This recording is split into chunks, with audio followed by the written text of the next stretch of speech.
Now, I showed this on Thursday. This is from Chris Deede's lab at Harvard University.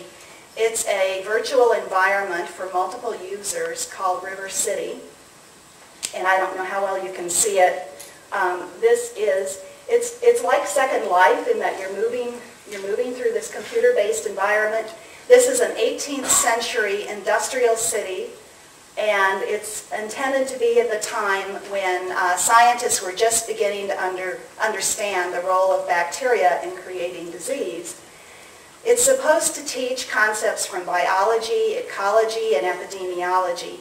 Students work in teams on this to move through the city in order to respond to a challenge from the mayor, who's noticed that his population is dying off at an unexpected rate and wants to know, why are people dying and what can I do about it? So the students are working in teams, moving through the city, and they can do things like, here each student has an avatar. This is a student avatar. There are also agents in the online environment. And the student here is going to a stream to take a water sample. This is to get the water sample. And there's a virtual microscope which you can freeze and then count the bacteria here.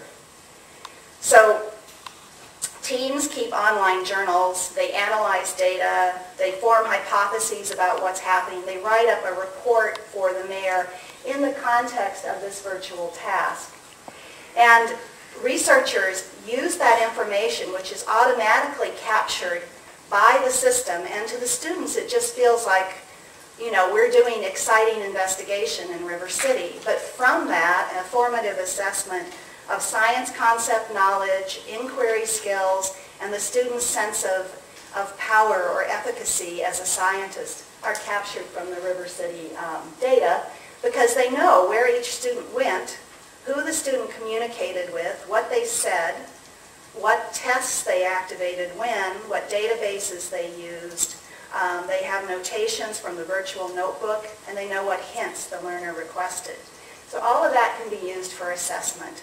And that's a prototype system, that's a research system, but I think it shows you what can be done in the future